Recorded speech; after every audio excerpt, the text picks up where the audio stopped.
दोस्तों, बुरी संगत में जो भी व्यक्ति पड़ जाता है उसका जीवन हमेशा के लिए बर्बाद हो जाता है और वह बुरी संगत के कारण अपने अमूल्य जीवन को बर्बाद करता रहता है। ऐसे ही एक व्यक्ति बुरी संगत के कारण उल्टे सीधे काम करने लगा और वह अपने लक्ष्य को भूल गया। घर वाले उससे तंग होकर उसे एक आश्रम में लेकर गए। जब वह व्यक्ति आश्रम में पहुंचा तो चारों तरफ देखने लगा। उसे वहां का वातावरण बिल्कुल शांत और सुकून सा लगने लगा। उसे वहां पर असीम शांति का सुख महसूस हुआ। तभी उस व्यक्ति के घर वालों ने महात्मा बुद्ध जी से कहा, हे महात्मा, कृपया करके मेरे इस बेटे को सही रास्ते का मार्गदर्शन दिखाइए। यह बुरी संगत के कारण बिगड़ गया है।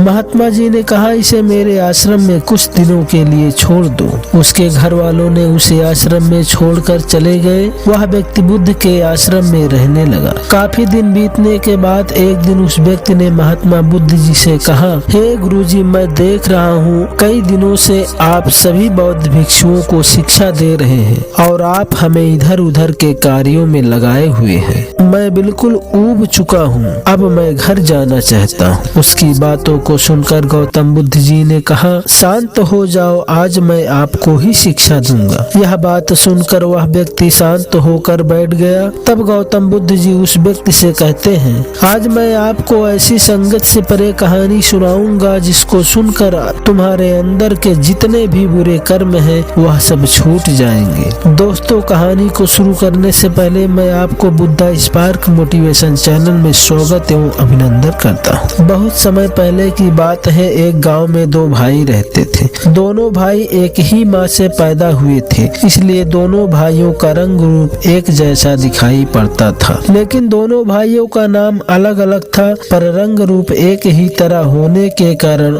उनको पहचानने में बड़ी कठिनाई होती थी। एक बार बहुत जोर की बारिश आई। थोड़ी देर बाद बारिश का पानी सैलाब का रूप ले लिया और उस सैलाब में दोनों भाई बह गए। सैलाब के कारण दोनों भाई एक दूसरे से बिछड़ गए। एक भाई तो चोरों के गांव में जा पहुंचा और दूसरा भाई एक शांत पहाड़ी के पास ऋषियों के आश्रम में जा पहुंचा। जो भाई चोरों के गांव में जा पहुंचा था, अब वह वहीं चोरों के गांव में रहने लगा और जो उसका दूसरा भाई ऋषियों के आश्रम में जा पहुंचा था, वह ऋषियों के आश्रम में ऋषियों के साथ रहने लगा। दोनों भाइयों को एक दूसरे का पता न था कौन कहां पर है। धीरे धीरे कई साल बीत गए और दोनों भाइयों के मिलने की उम्मीदें टूटने लगी। एक दिन एक राजा रथ पर सवार होकर शिकार के लिए जंगल की ओर निकला। राजा को जब शिकार की खोज करते करते शाम हो गई, तब वह थक कर चोरों के गांव के पास एक सरोवर के किनारे जाकर आराम करने लगा।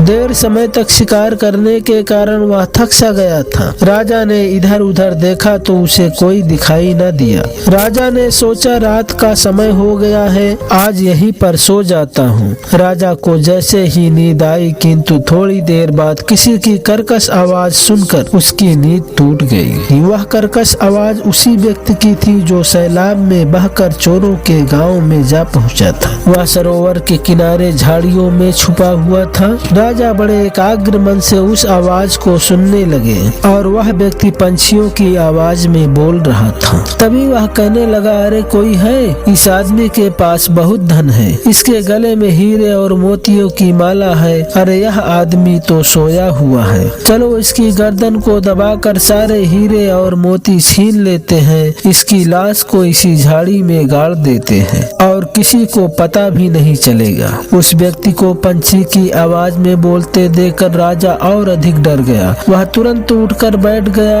अब मन ही मन में सोचने लगा कि यह स्थान तो बहुत ही डरावनी है, क्योंकि यहाँ तो मनुष्य भी पंछी की तरह बोलते हैं और जान से मारने को कहते हैं, अतः यहाँ से चल देना ही ठीक होगा। तुरंत राजा उठा और अपने रथ पर बैठकर चल दिया। राजा जब चलने लगा तो वह व्यक्ति फिर कर्कश की आवाज में बोला, अरे कोई है, यह तो भाग रहा है, इसे पकड़ो, इसके गले में हीरे और मोतियों की माला है, इसकी हत्या करके इसके आभूषणों को छीन लो। राजा ने उस व्यक्ति की आवाज को सुनकर और अधिक घबरा गया। अब राजा तेजी के साथ घोड़ों को दौड़ाता हुआ दूर तक निकल गया। राजा अपने रथ को दौड़ाता हुआ एक पर्वत के नीचे ऋषियों के आश्रम में जा पहुंचा, किंतु आश्रम में कोई न था और वहाँ पर सन्नाटा छाया हुआ था। सभी ऋषि भिक्षा मांगने हेतु बाहर गए हुए थे। राजा रथ से नीचे उतरा और चकित होकर इधर उधर देखने लगा। अभी वह देख ही रहा था कि किसी व्यक्ति की कोमल आवाज उसके कानों में पड़ी। वह आवाज उसी व्यक्ति की थी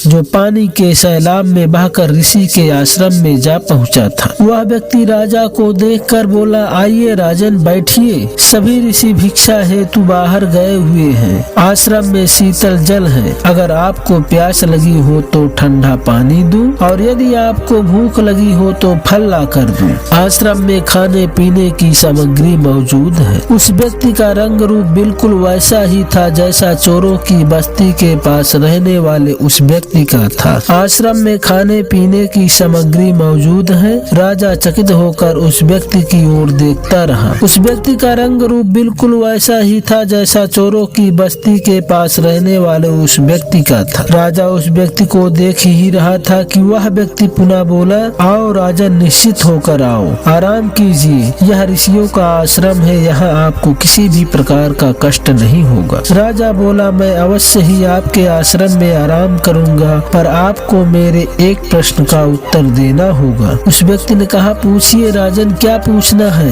राजा ने पूछा, यहाँ से कुछ दूर चोरों का एक गांव है। उस गांव के पास एक सरोवर है। उसी सरोवर के पास आपके ही रंग रूप का एक व्यक्ति ठीक आप ही के समान दिख रहा था, लेकिन उसके और आपके गुणों में बहुत अंतर है। आपकी वाणी में काफी मिठास है, उसकी वाणी में बहुत ही कठोरता थी। तुम प्रेम और सेवा की बात कर रहे हो, परंतु वह व्यक्ति मारने और लूटने की बात कर रहा था। तभी उस व्यक्ति ने राजा से कहा, क्या आप उस व्यक्ति को जानते हो? राजा ने कहा, कितने आश्चर्य की बात है, वह व्यक्ति भी एकदम तुम्हारी ही शक्ल का था। उस व्यक्ति ने उत्तर दिया, हे राजन, यदि आपने उस व्यक्ति को मेरे ही रंग रूप में देखा है तो निश्चय ही वह मेरा भाई होगा। वह मेरा सगा भाई है। हम दोनों एक साथ गांव में रहते थे। एक दिन तेज बारिश का सैलाब आया और उस सैलाब में हम दोनों भाई बिछड़ गए। निश्चित ही मेरा भाई उसी चोरों की बस्ती में जा पहुंचा और मैं ऋषियों के आश्रम में। मेरा भाई चोरों की बस्ती में पहुंचने के कारण चोरों की तरह व्यवहार करने लगा। चोर तो हमेशा हत्या और लूटपाट की बातें करते हैं और इसी के कारण वह चोरों जैसा व्यवहार करने लगा होगा। इधर मैं ऋषियों के आश्रम में रहने के कारण ऋषियों की तरह व्यवहार करने लगा। ऋषि के आश्रम में जो भी अतिथिगण आते हैं उनका जिस सम्मान के साथ स्वागत करते हैं, ठीक उसी प्रकार मैं भी लोगों के प्रति व्यवहार करता हूँ। फिर उस व्यक्ति ने कहा, जो जिस तरह की संगत में रहता है उसका प्रभाव उस पर जरूर पड़ता है। संगत का ही असर है जो हम दोनों भाइयों में अलग अलग गुण पैदा हो गए हैं। उस व्यक्ति की बात को सुनकर राजा ने कहा, संगत के कारण मनुष्य के अंदर अच्छे और बुरे विचार पनपते हैं, अतः हमें हमेशा ही अच्छी संगत करनी चाहिए। दोस्तों, आपको इस कहानी से क्या सीख मिली, कृपया हमें कमेंट बॉक्स में जरूर बताना। चैनल को लाइक एवं सब्सक्राइब जरूर करना। धन्यवाद।